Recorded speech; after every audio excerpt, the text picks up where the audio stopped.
Meus irmãos, a paz do Senhor. Nós vamos ler um texto da palavra do Senhor.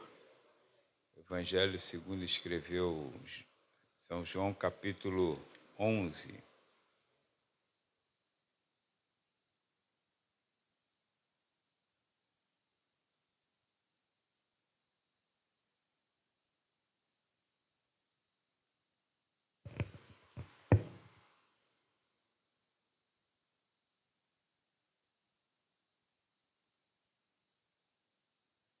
Capítulo 11, irmãos. A palavra do Senhor diz assim: Estava então enfermo um certo Lázaro de Betânia, a aldeia de Maria e de sua irmã Marta. E Maria era aquela que tinha ungido o Senhor com unguento. Ele tinha enxugado os pés com seus cabelos, cujo irmão Lázaro estava enfermo. Mandaram-lhe, pois, suas irmãs dizer: Senhor, eis que está enfermo aquele que tu amas. Jesus, ouvindo isso, disse: Esta enfermidade não é para a morte, mas para a glória de Deus, para que o Filho de Deus seja glorificada por ela. Ora, Jesus amava a Marta e a sua irmã e a Lázaro.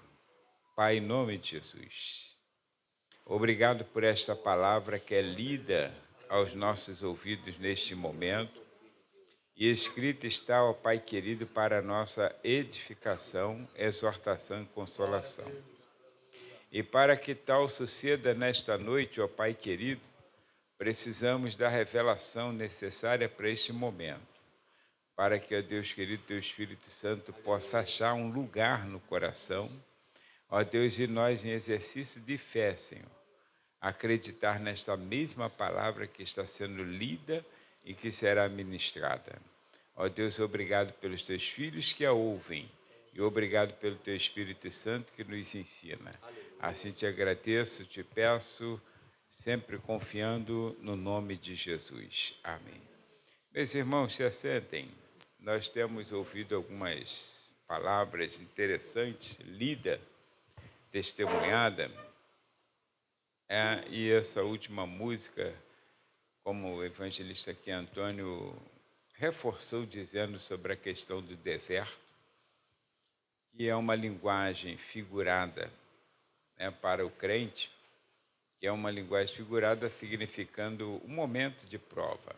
É um momento, às vezes, um pouquinho longo, às vezes um pouquinho mais curto para alguns, mas a prova vem para todos, né? Mas esse texto que nós acabamos de ler, nós lemos apenas até o versículo de número 5, mostra, irmãos, alguns pontos que devemos considerar no tempo da angústia. Alguns pontos que devemos considerar no tempo da angústia. Porque apesar do cenário não ter nada a ver com o deserto, aqui falado, apesar do cenário estar assim, entre linhas, um pouco diferente daquilo que estamos falando aqui no culto, nesse culto, mas é o momento, irmãos, de angústia na vida de Marta e na vida de Maria. E essa angústia que Marta e Maria passou, pode sim ficar como se fosse figura de tudo aquilo que passamos. Porque o problema de uns, às vezes nós achamos que é pequeno, né? Sempre o nosso problema é maior do que o do vizinho. Sempre o nosso problema é maior do que o do vizinho, né? Nós, quando estamos com um probleminha, aí achamos que vamos morrer, que aquilo ali está uma coisa que, meu Deus, para que eu nasci, né? Só para sofrer. Viveu 364 dias no ano só no bem bom, mas se um dia no ano, se um dia no ano você passar um dia inteiro com dor de cabeça e dor de dente, aí você amaldiçoa esse dia, né? Então, olha, na verdade, irmãos, todo mundo tem problemas, todo mundo tem problemas, tá? Do mais velho ao mais novo, do mais rico ao mais pobre, todos têm dificuldades. Às vezes nós nos conscientizamos e quando achamos que estamos com um problema, vemos alguém em situação pior um pouquinho, aí então nós falamos, meu Deus, meu problema é nada, né? Perto dessa situação, né? Aquela situação que você às vezes está reclamando de uma dor no braço, aí vê uma pessoa sem braço, aí você fala, pô, pelo menos eu tenho um braço para doer, né? Então, aí você já acha até bom aquela dorzinha, já acha até legal ter aquela dorzinha, né? Então, porque a pessoa diria assim, eu queria tanto ter um braço para poder ter uma dor. E, na verdade, irmãos, dificuldade todos nós temos. Agora, uma coisa em comum, né? É que nós temos, nós cristãos, irmãos, termos essa ajuda de Deus para passar no problema. Porque todo mundo tem, assim, de certa maneira, uma ajuda divina para passar no problema. Só que, como cristãos, a nossa ajuda se torna um pouquinho mais específica, um pouquinho mais assim cuidadosa, porque nós tememos a Deus. E quando tememos a Deus, clamamos a Deus. E ao clamar, aí entra naquela questão do Salmo 34, 19. Muitas são as aflições de um justo, mas o Senhor o livra de todas. Então, observa, quando nós olhamos aqui, o que podemos considerar no tempo da angústia? Analisando o texto de Marta e Maria, nesse caso aqui, aí o versículo de número 1 do capítulo 11 que nós lemos, perdão, versículo 3, né? Aí o que podemos considerar? Irmãos, a visão humana da realidade, a visão humana da realidade. Na visão humana da realidade, está escrito aqui, primeiro, que no versículo de número 3, que mandaram suas irmãs dizer, Senhor, eis que está enfermo aquele que tu amas. Essa é a realidade, tá? A visão humana da realidade é essa, Lázaro está mal. Lázaro está mal. Não iam pedir socorro se Lázaro estivesse bem. Se fosse uma coisa assim que, natural, um resfriadinho, uma dorzinha de cabeça, ou tropeçou numa pedra, aí eles não iam pedir socorro a Jesus. Mas para chegar ao ponto de mandar mensageiros procurar Jesus, procurar, saber onde estava, né, o encontro, porque não tinha telefone, não tinha meio de comunicação. E quando chega lá em Jesus, aí os irmãos sabem que esse é um ponto aqui que devemos considerar no dia da angústia. É não tirar do nosso foco a realidade do problema. Porque tem pessoas que gostam de maquiar o problema. Ele dizer que não. A pessoa está doente, a pessoa está com a diabetes chegando a 500. Aí o irmão fala assim, o irmão é diabético? Não, não tenho diabetes não. Isso aí não é meu, não me pertence. Meu Deus do céu, você está por um fio, não morreu ainda por sorte. Então, aí está por um fio e tem aquela petulância ainda de querer dizer, vai negar o quê, meu filho? Vai negar o quê? A formiga já está saindo no teu olho. Então, olha, aí quer negar. Irmãos, não negue a realidade. A realidade é a realidade. Se você está doente, você está doente. Só que o que nós precisamos é não maquiar, porque o Senhor sabe o que nós precisamos. Ele sabe, sim. Agora, só que esse caso, irmãos, elas entenderam que, olha, Lázaro está mal. Lázaro está mal. Por certo, pela condição financeira que eles possuíam, a Bíblia não diz a condição assim explicitamente, mas você acabou de ler aqui comigo, no versículo 2, que diz, Maria era aquela que tinha ungido o Senhor com unguento. E lembra que alguém cresceu o olho e falou, esse unguento é muito caro para isso. Então, ela não era uma pé raspada, né? Que a gente agora fala pé rapada, né? Então, aí ela não era uma pé raspada. Tem o ditado popular, é o pé raspado. Então, mas a gente fala, o pé rapado. Aí não tem problema. Aí, ela não era uma Maria ninguém. Ela tinha posses, eles tinham posses, era uma família que tinha uma situaçãozinha melhor. então provavelmente já tivesse pago e gasto com médicos, como a gente faz. Porém, não conseguiu. Não conseguiu. E ela então pensa, se Jesus estivesse aqui, daria jeito. Então manda chamar Jesus. Lázaro está enfermo, está mal. Lázaro está mal. Eles estavam vendo que Lázaro não ia resistir se não tivesse socorro do Senhor. Agora, segredo, irmãos, que nós precisamos considerar, um ponto que precisamos considerar, é, de fato, não negar a nossa realidade humana. Não negar, não adianta você fingir que não está passando problema, não adianta você fingir que não está com a dificuldade nesse momento. Você tem que falar para o Senhor aquilo que você está sentindo. Lembra que a gente cantava quando criança, conta para Jesus onde é a sua dor. Então não adianta você, não, Senhor, tu sabe que eu estou querendo mostrar uma coisa que você não é ou que não está vivendo naquele momento.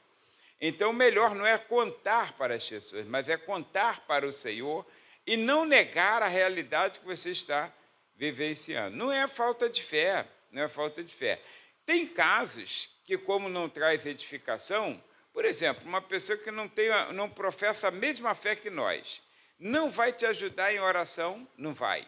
Pelo contrário, tem pessoas que não ajudam, ela só atrapalha. Aí, quando tu falar com ela, ela fala assim, meu tio morreu disso. Aí pronto, já morreu, já está ruim. Então, aí nesse caso é melhor ficar quietinho, boquinha fechada. Aí o que acontece? Há um caso assim, lembra quando aquela mulher vai em busca, que o filho dela está já morto, praticamente, já estava morto. Ela foi em busca de Eliseu. Aí quem vem? O moço de Eliseu. Aquele moço não era muito crente não, gente. Aquele não era firme não. Aquele ali, Eliseu estava tendo misericórdia com Deus por aquele moço. Aí ele chega, aí vai tudo bem? Aí ela falou assim, vai tudo bem. Está tudo bem. Vai falar para ele o que se o moço não é de oração, se o moço não vai resolver nada. Mas quando chega Eliseu, ela, desaba.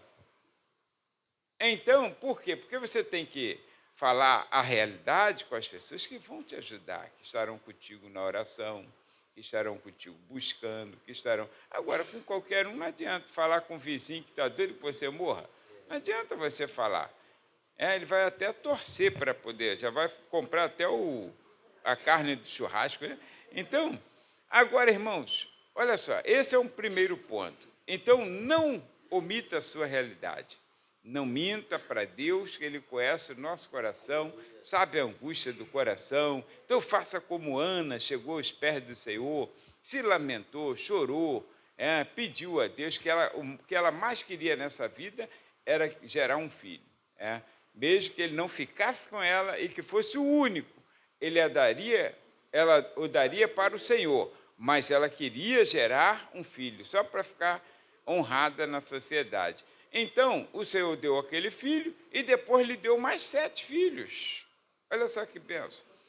Então, é situação assim. Agora, não adianta ela dizer, não, estou feliz, porque Penina acha, e ela se gabar, não, você está, para mim não me enche os olhos, eu estou feliz. Não, ela realmente mostrava tristeza. É porque ela estava em angústia de coração, de alma, pedindo ao Senhor por uma grande bênção para a sua vida. O que para muitos podia ser insignificante, para ela era algo de muita significância. Agora, segundo ponto que devemos considerar, irmãos, no momento da angústia, é a busca pelo socorro, tá? A busca pelo socorro, que nas entrelinhas já até falei. Porque tem pessoas que, apesar de ela não negar a situação, mas ela não busca o socorro. Não busca. Pode estar morrendo, mas não busca em oração, não busca, não vai fazer a sua petição ao Senhor. Irmãos, tem gente que pode estar morrendo aqui, mas duvido que ele vai para uma oração. Duvido que ele dobre o seu joelho para orar. Duvido. Ele fica ali, sentadinho, fica de qualquer maneira, está morrendo, está precisando de oração, está precisando de cura, está precisando de libertação, não tem coragem de orar. E quando você, em vez de falar assim, irmão, ora por mim, aí você deveria estar falando para ele o quê? Ora comigo. Aleluia. e você buscar em oração. Lembra quando eu já falei aqui que como surgiu o círculo de oração na Assembleia de Deus? A Assembleia de Deus é quem... Ela não é detentora dessa marca, não, círculo de oração. Mas a Assembleia de Deus, o círculo de oração começou na Assembleia de Deus. Uma irmã que teve a sua filha doente e o médico desenganou, falou assim, a sua filha vai morrer, sua filhinha vai morrer. Aí ela chegou na igreja para orar, não existia círculo de oração, início da Assembleia de Deus no Brasil.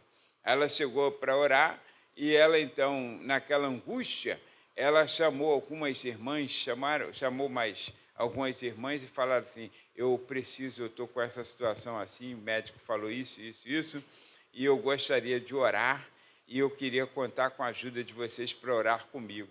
Então, elas marcaram aquela oração, começou, a partir daquele momento, fizeram um círculo assim de mãos dadas, e então começaram a orar, e foram orando, o Senhor curou a moça.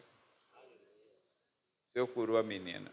Agora, se ela fala, ora pela minha filha, e ela vai para casa, e deixa os outros orando, irmãos, por favor, você precisa buscar, você precisa se dedicar. Agora você fica todo ruim, e não está orando, não está buscando, está contando. Não que eu não possa orar, eu posso orar. Eu posso orar e vou ter prazer em orar, mas, por favor, irmãos, eu sou o primeiro necessitado. Então, se eu sou o primeiro necessitado, primeiro a buscar tem que ser eu. Primeiro a buscar tem que ser eu. Não, vou buscar o Senhor, vou clamar ao Senhor. Então, venha para a oração, busque em oração, clame em oração, ore de madrugada, ore no banheiro, ore em casa, ore na cozinha, ore em qualquer lugar, mas não deixe de orar. Porque quando você começa a orar, você está em busca pelo socorro.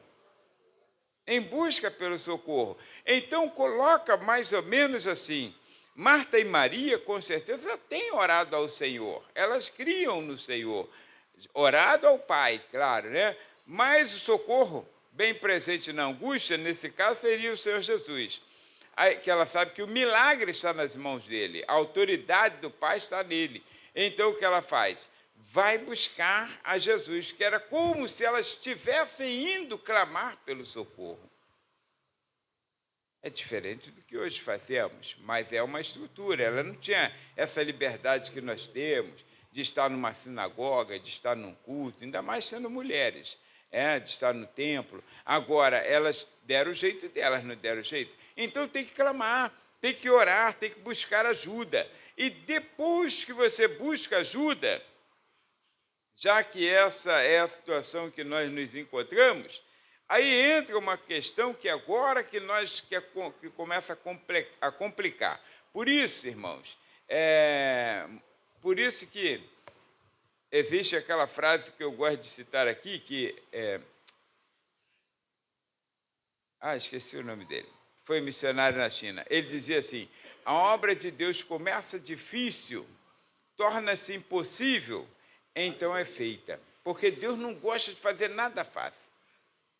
Ele tem um pensamento diferente do nosso pensamento, tá? A gente gosta de tudo facinho, de tudo assim, mastigadinho, né? Molezinha para a gente, tudo. Quanto mais molezinha for, melhor.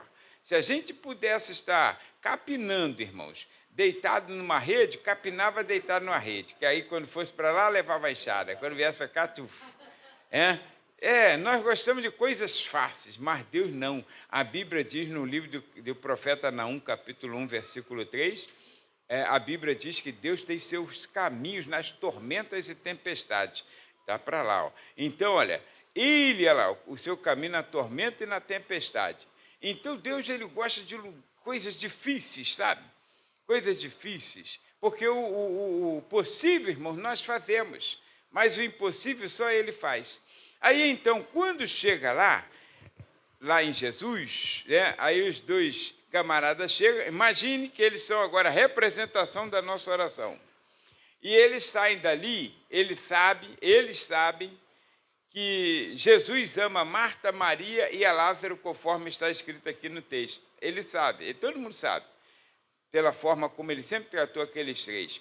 Agora, eles saem daqui representando a oração, como se fosse a petição de Marta e Maria em Jesus. Ou seja, a oração que nós fazemos, e então ela vai no percurso até o ouvido de Deus, aí aqueles dois são como se fosse a oração de Marta e Maria em direção àquele que pode atender a oração. E certamente que eles vão pensando, e tanto Marta e Maria estão em casa, pensando assim, agora não vai demorar nada. Jesus vai ouvir, vai correr para cá, porque ele ama a gente, vai correr para cá e resolver nosso problema. E Marta e os dois também, certamente que vão pensando assim, quando chegar lá a gente falar, ele já vem com a gente e já resolve essa questão. Irmãos, aí quando ele chega lá, existe algo que nós às vezes não consideramos, no momento da adversidade, no momento dessa angústia, que é o ponto de vista divino, irmãos, em relação ao quadro existencial. O nosso ponto de vista é a realidade. Estou doente, estou desempregado, estou sem isso, estou sem aquilo, enfim, estou passando uma prova, uma causa que eu não consigo resolver. Esse é o nosso quadro. Aí o quadro humano, que você fala assim, impossível de eu solucionar. Mas quando chega a nossa petição ao Senhor, e ele avalia o quadro, aí é outra visão, não é mais a nossa. É isso que às vezes nós não entendemos. E às vezes ficamos frustrados. Aí ficamos assim, Deus parece que me esqueceu, Deus não me ouve mais, Deus não me ama, Deus isso, Deus aquilo. Aí você vai desanimando. E o adversário? Ele já está pronto ali, rodeando, buscando a quem ele possa tragar. Aí, então, ele fica ali só na expectativa. Aí começa também a inculcar na sua mente. Ih, rapaz, esquece esse negócio. Deus está ocupado demais para te atender, né? Aí, então, você não merece, não. Olha, começa a colocar. Porque o quadro que o Senhor pinta é diferente do quadro que nós pintamos. Porque ele vê coisas que nós não vemos. Lembra quando alguém falou e viu o cego de nascença? Não era o primeiro cego que eles tinham visto. Mas aquele cego de nascença, lá do capítulo 9 de João, aquele cego parece que chamou a atenção de alguma maneira, porque cego tem um montão, mas tem cego que parece que chama a atenção. Aí chamou a atenção e os discípulos falaram assim, quem será que pecou para que esse nascesse cego? Esse ou seus pais? Ainda fez uma pergunta idiota, né? Porque como que ele ia pecar para nascer cego? Então, esse ou seus pais? Aí o Jesus falou assim, não, essa cegueira é para a glória de Deus. Não foi por causa dele e nem por causa dos seus. Essa cegueira é para a glória de Deus. Olha o quadro pintado diferente. Está vendo? A pintura humana, a pintura da realidade que vemos ali, é que o cego mereceu ser cego por conta disso. Agora, o quadro diferente. Ele nasceu cego para a glória de Deus. Então, quando chega essa petição nossa, aqui que entra a maior problemática nossa, é que nós, quando oramos, esperamos que Deus atenda a nossa oração. Mas quando Deus ouve a nossa oração, Ele espera que estejamos prontos para receber a bênção. E tem um tempo de Deus exato para sincronizar com a nossa problemática. Então, o que acontece? Eles chegam lá e saem dali alegres ou frustrados? Frustrados. Aí por quê? Quando chega ali, ele diz assim, mestre, Lázaro, aquele quem tu amas, está mal, está enfermo, está doente, está mal, está na beira da morte, né? Aí diz aqui, olha, quando chega, Jesus ouvindo isso, irmãos, aí disse para ele assim, olha, essa enfermidade não é para a morte, mas para a glória de Deus. Bom, não é isso que eles querem ouvir. Eles querem que Jesus se levante e vá lá e cura o camarada. Não é isso que nós queremos ouvir. Nós queremos que Deus tome uma decisão e resolva o nosso problema hoje. Oramos hoje?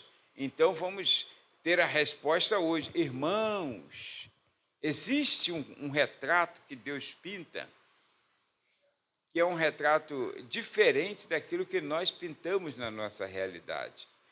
Então, para ele, existe um sincronismo no tempo que ele não quebra. E ele sabe exatamente a hora em que deve responder cada oração, cada petição.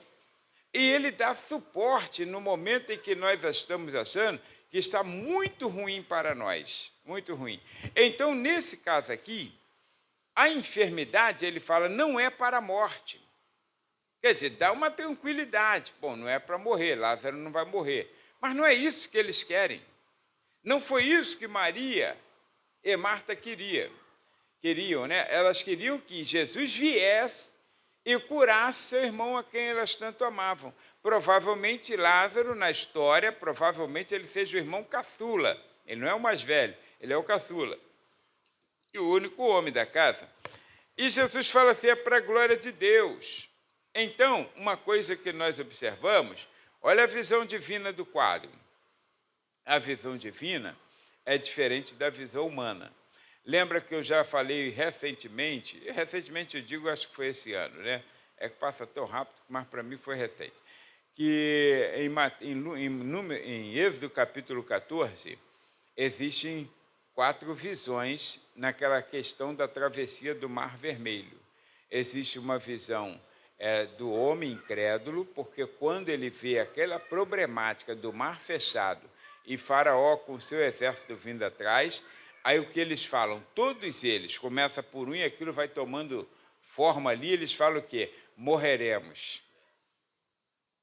Já era para nós, né? Assim, já era, morreremos. O mar está fechado, Faraó está vindo com o exército, eles não têm como lutar contra o exército de Faraó, eles vão morrer. Essa é a visão humana do problema. Eles sabem que tem um problema, mas agora a visão humana é essa. Por que nos tirou de lá para morrer neste deserto, Moisés? Agora, olha a visão de Faraó, que é a visão, no caso agora, do inimigo, caso também de Lázaro, poderia estar nessa situação. A visão do inimigo é essa, assim, já era para eles, porque o Faraó disse assim, eles estão atolados no caminho. Estão atolados no caminho, quer dizer, já era, não tem mais para onde eles fugirem. Quem está atolado só está esperando ali a morte, não tem para onde ir, nem para a esquerda, nem para a direita, nem para frente, nem para trás. Então, agora, para a gente, está no papo. Essa é a visão do inimigo. Agora, qual a visão de Deus para aquela situação? Ele disse, Moisés, por que clamas a mim? Diga ao povo de Israel que marche, porque os egípcios que vocês estão vendo agora, nunca mais os tornareis a ver. Olha a visão de Deus, como é diferente. Naquilo que parece impossível, Deus acha uma possibilidade. Só que quando nós olhamos, nós não conseguimos enxergar como Deus enxerga. Porque para enxergar determinada coisa, irmão, precisa estar em um ponto mais saliente. No ponto em que nós estamos aqui, nós enxergamos a esse nível. Agora, quem sobe essa laje já consegue ver lajes, telhados, quintal dos outros, ou não?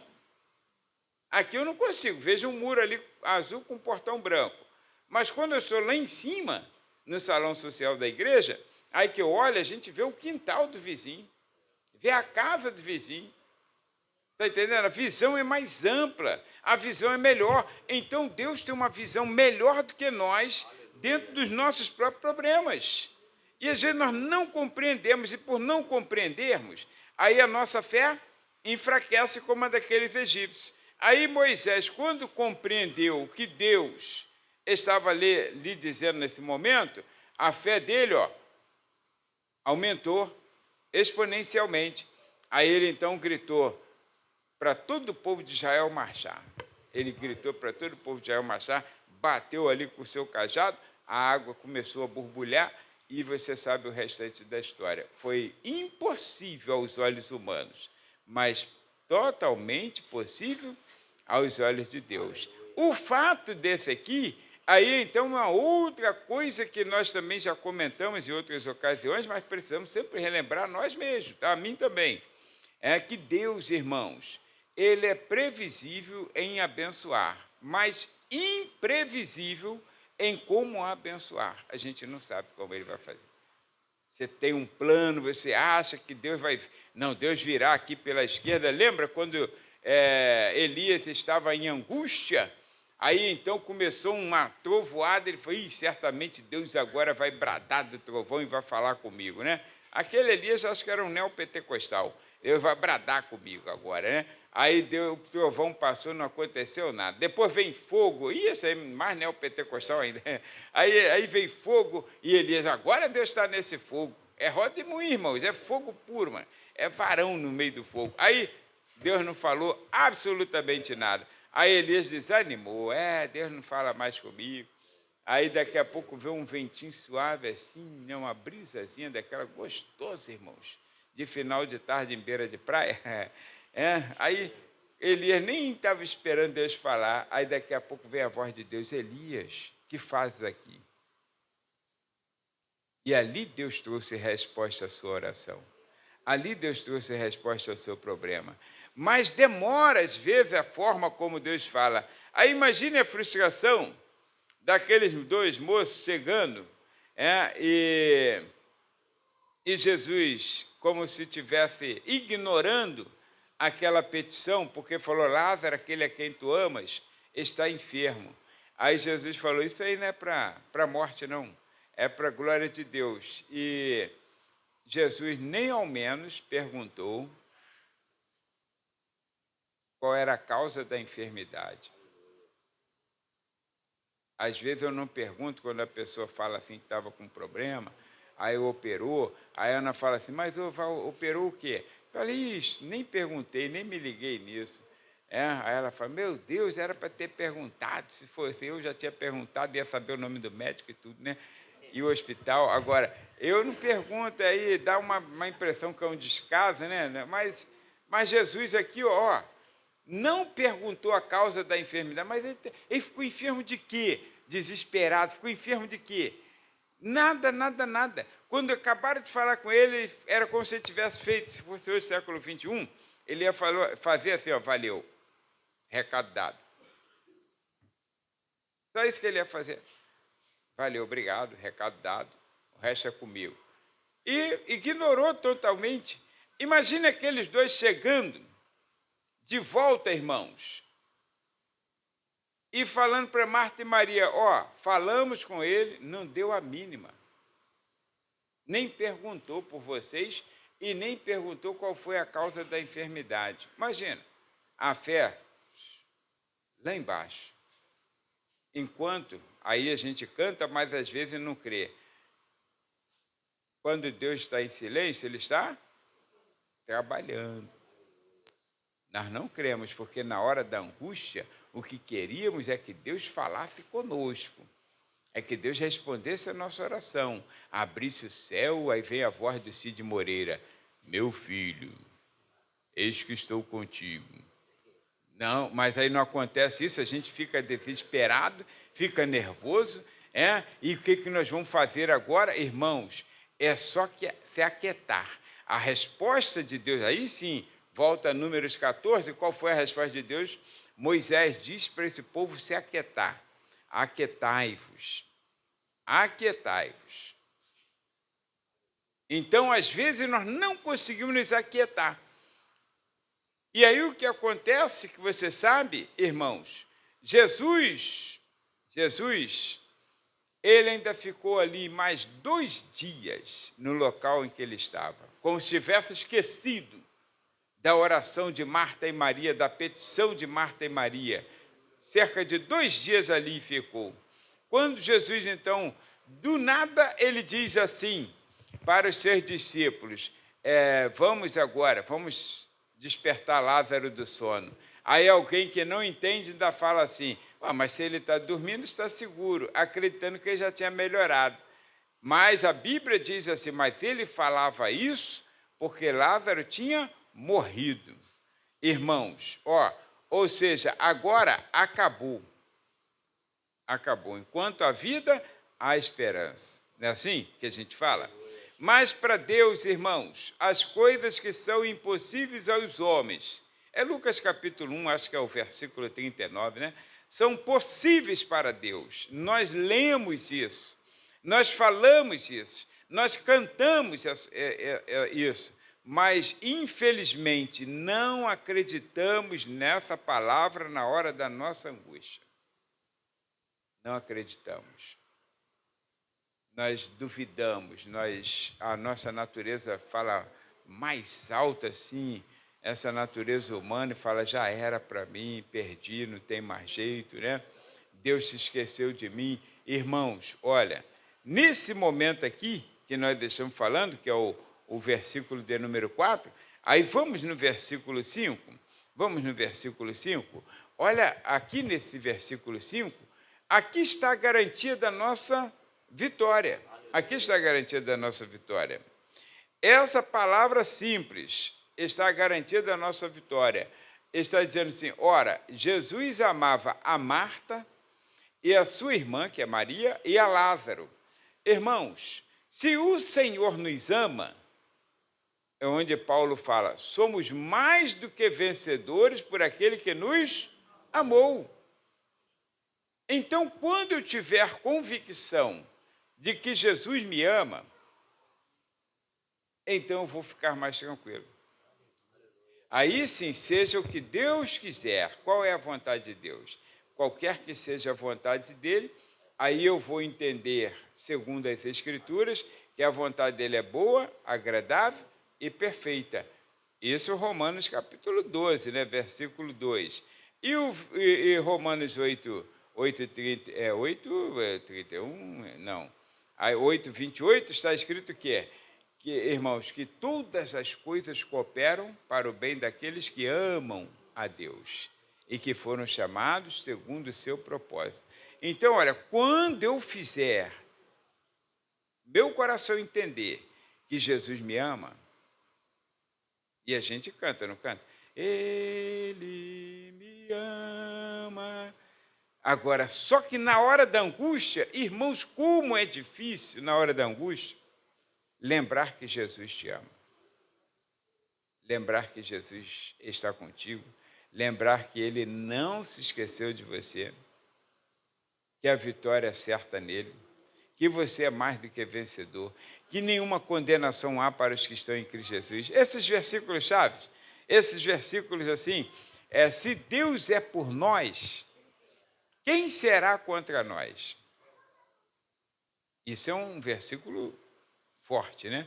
Se Deus é por nós, quem será contra nós? Irmãos, eu sei que às vezes é jargão, às vezes funciona como um jargão, no final do culto, às vezes a pessoa fala, se Deus é por nós, a igreja, quem será contra nós? É até bonito, e é bom que aviva a fé de alguns, mas a maioria acredita que vai falar isso assim,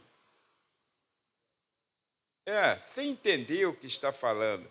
Agora, irmãos, Jesus te ama. Jesus nos ama. Irmão, Jesus ama a sua igreja.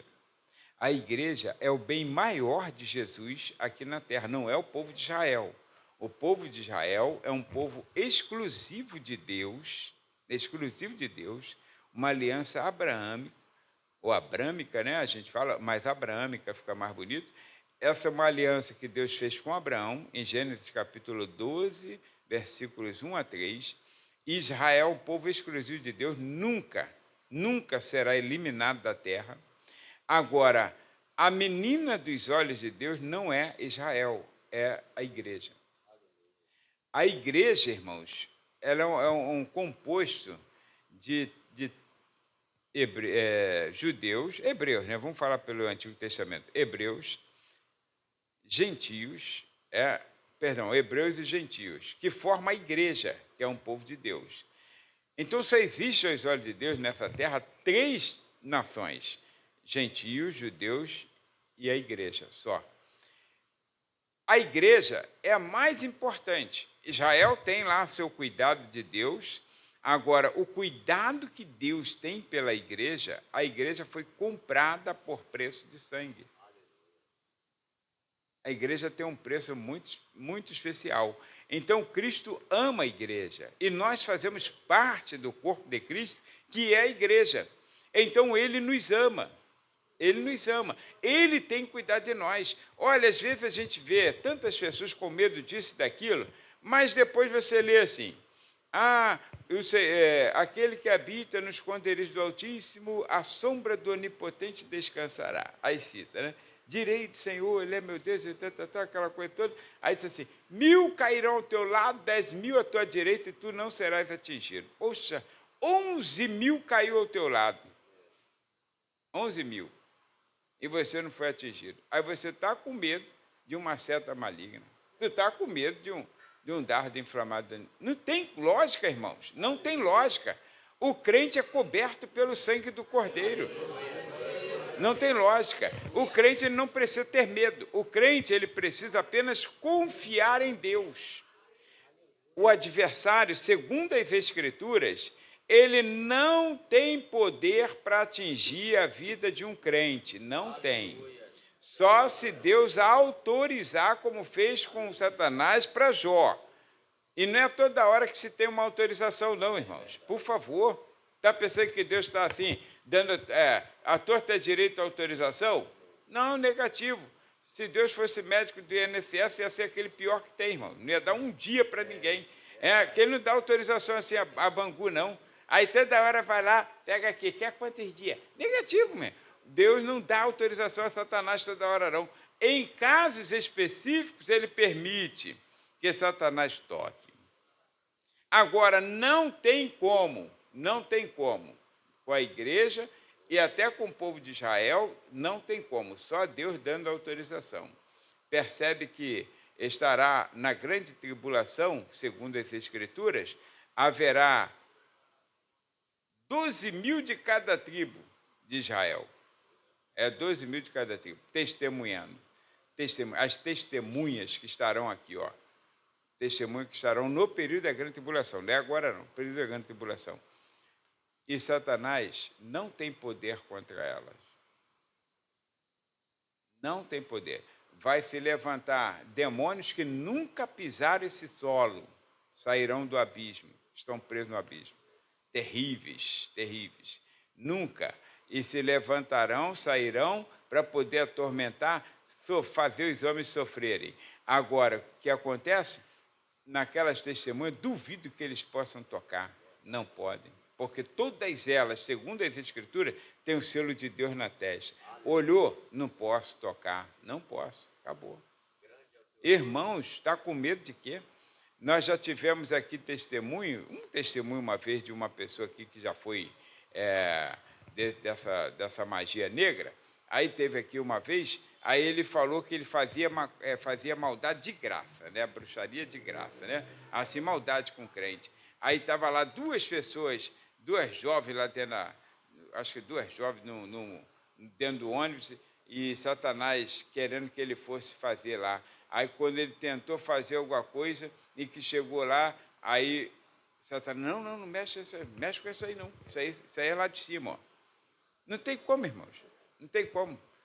Nem Satanás não pode mexer com o crente. Então fique tranquilo com esse negócio de estar aqui, Satanás vai te dar um dardo. Não tem dardo inflamado do maligno sobre nossas vidas, não, irmão. Não tem, só se Deus abrir a guarda para nós ou se pecarmos contra o Senhor. Se pecarmos, aí o pecado dessa legalidade. Fora isso, tua vida é guardada com Cristo em Deus. Está escrito em Colossenses 3:2. A nossa vida está guardada com Cristo em Deus. Para chegar até nós, tem que passar por Ele. Passar por Ele. Aí eu quero ver passar por Ele. Então, fique tranquilo. Agora, irmãos, eu sei que na hora da angústia é muito difícil lembrar que Jesus te ama. É muito difícil. Mas Ele ama.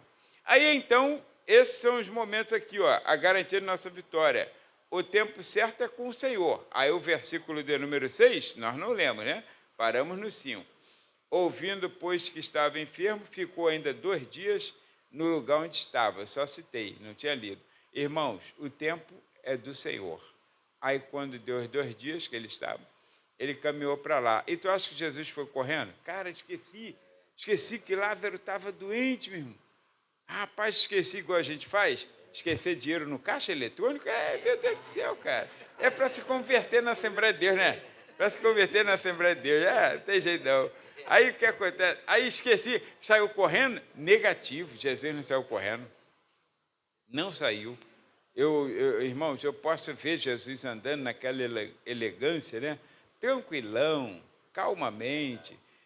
daquele jeito que parece que quer que o mundo morra em barranco para ficar descansado, encostado assim. Não, aí o mundo acaba em barranco, né, para morrer descansado. Aí não, não, Jesus tranquilão. Aí quando chega lá, Lázaro está morto, olha, há 4 dias. 4 dias. Qual é a expressão da irmã de Lázaro? Se tu tivesse aqui, meu irmão não teria morrido. Não foi só uma expressão de fé, não. Foi uma expressão de indignação por ele não ter dado ouvido à petição dela. É igual a gente faz. Igual a gente faz com Deus. Só que o Senhor falou assim, onde o puseste? Onde o puseste? Percebe, irmãos, ele não perguntou qual era o problema de Lázaro. Alguém lhe falou, mas ele não perguntou qual o problema. É o que ele tem? É uma gripe, uma Covid? O que é? Não, ele não perguntou nada. Agora, perguntou onde o puseste. Aí, aqui, quando ele começa a entrar em ação, ele quer, de fato, saber onde nós estamos colocando o nosso problema. Porque é lá que ele começa a trabalhar. É no local em que o problema está que ele começa a agir. Agora, percebe, então, que nesse momento, aí elas, como quem diz, não tem mais jeito. Não tem mais jeito, mas vamos lá. Aí vão levando Jesus para onde o puseram. E colocaram ele numa caverna. Lembra que eu falei que ele tinha posse? Não era uma pessoa qualquer para ser enterrado num sepulcro pessoal, né, particular. Aí, então, colocaram ele numa caverna, colocaram uma pedra, como aquela que depois fizeram com Jesus, colocaram uma pedra, aí Jesus chega ali diante daquele problema das meninas lá. Agora, irmãos, por favor, lembra que eu falei que você precisa orar, você precisa buscar, você tem que ser o mais interessado em resolver o seu problema. Mais interessado. Aí, quando chegou ali, aí Jesus falou assim, tirem a pedra. Tirem a pedra. Qual foi a resposta? Que isso, senhor, já cheira mal. Já cheira mal. Tirar uma pedra, rolar uma pedra daquele porte, irmãos, era trabalhoso demais, era dificultoso. O Senhor podia, se Ele quisesse, já tinha dado prova disso, mas tantas outras coisas, nos seus grandes feitos, Ele podia fazer assim, ó, com a mão daqui para lá e tirar aquela pedra. Podia fazer. Agora, irmãos, Ele quer que o mais interessado se esforce um pouquinho. Porque quando ele dá uma ordem dessa, que é uma coisa que já está impossível, já está fedendo, e quando eu me pronuncio em atender a essa ordem, eu estou demonstrando que é obediência somada à fé. Agora, lembra que eu gosto de falar assim, te dá uma receita, aí você pega a receita, pagou R$500 numa consulta, pega a receita e coloca aquela receita assim, olha só que o médico me deu. Médico bom, hein, cara? Lá na Barra. Consultório de luxo. Cafezinho, cappuccino, não sei o quê. Mas e daí, se você não colocar em prática aquilo que está? E daí? Tu tomou cappuccino, tomou cafezinho, comeu biscoito, tomou o suquinho, aí chega em casa e guarda a receita, morreu em 500 conto. Melhor do que deixar na máquina para os outros. Mas tudo bem, aí morreu em 500 conto. Aí o que adianta, Joel? Não adianta nada, não será curado, Rogério. Não será curado, porque para fazer valer essa consulta, esse cafezinho, esse cappuccino, você precisaria ir logo na farmácia, se a manipulação ir lá, e não medir esforço. Eu agora tenho que pagar aí, que é caro. Não, não me disse. Eu quero, então eu tenho que dar um jeito, vou ter que fazer, parcela, mas vou ter que fazer. Por quê? Eu preciso. Então, tira a pedra, irmãos, tira a pedra. Tira a pedra. A pedra, às vezes, como alguns pregadores, você sabe que é natural, né, a gente fazer um paralelo, As pedras, às vezes, é só uma incredulidadezinha que está no teu coração. Sabe, alguém que falou alguma coisa e você ficou com aquilo na mente, irmãos. Lembra que eu falei que o Senhor é imprevisível em como abençoar? Ele vai abençoar. Agora, é porque o problema é que nós estamos esperando vida direita. Aí a gente fica olhando assim, e fica olhando, olhando, olhando, e nada. Aí quando você olha para lá, e de repente já está aqui em cima de você.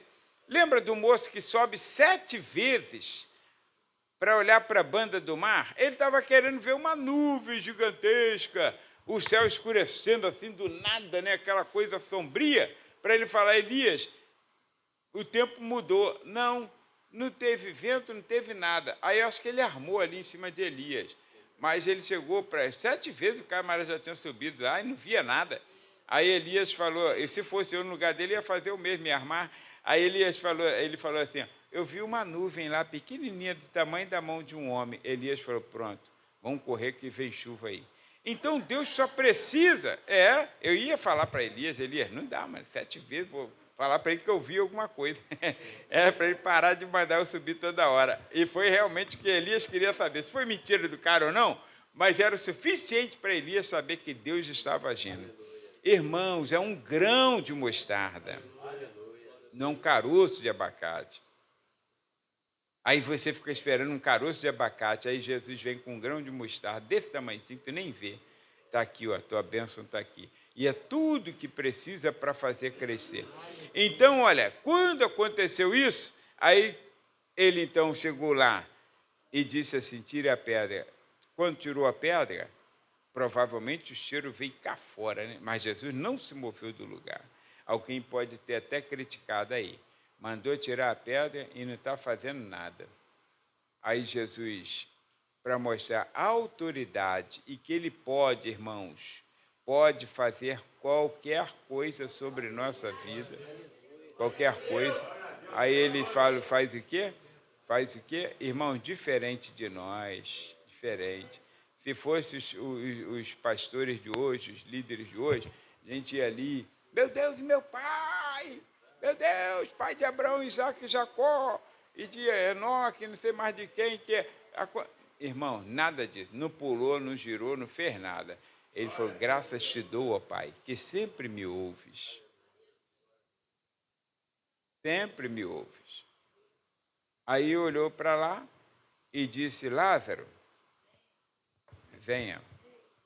A expressão correta que está aqui é venha para fora. A gente às vezes hesita em falar por causa da nossa língua portuguesa, que a gente fala assim, pode vir para dentro, por acaso, né? Então, vem para fora. Mas é natural, até o inglês seria assim, sabe, stand-up, né? Go out, então sair, vir para fora, ir para dentro. Então, é natural. Aqui que a gente não tem essa mania de criticar os outros, né? Aí, mas a versão da língua portuguesa geralmente está aqui, venha para fora. Aí Lázaro simplesmente, não se sabe como exatamente que ele estava enfaixado, mas chegou a sair. Chegou a sair. Quer dizer, estava vivo, mas com aspecto de morto. Quem deu o aspecto de vivo a ele? Foi as próprias pessoas, porque Jesus agora falou, desamarram ou desatam, né, e deixa ele ir. Quando eles fizeram isso, aí se não fizessem, Lázaro ia ficar com aspecto de morto. Então percebe como Deus trabalha para fazer um milagre? Ele não conta com nossa ajuda, mas ele tem uma parceria relacionada à nossa fé e obediência. Se alguém fala, não, ele dá do jeito dele, não está vivo? Dá o jeito dele. Não, tem que ter obediência, irmãos. A obediência é o caminho mais curto para a bênção de Deus. Então, considere esses pontos na angústia. Mas e se eu esquecer? Tomara que o Espírito Santo nos lembre, a mim também. Mas eu tenho que considerar que esses são pontos que realmente são fundamentais quando nós estamos numa angústia e precisamos de uma bênção de Deus. Então, Deus te abençoe. Fica com essa palavra hoje, porque até aqui nos ajudou o Senhor. Amém? Fique de pé, irmãos. Vamos orar. Isso não impede você vir aqui à frente, não, tá? Eu vou continuar.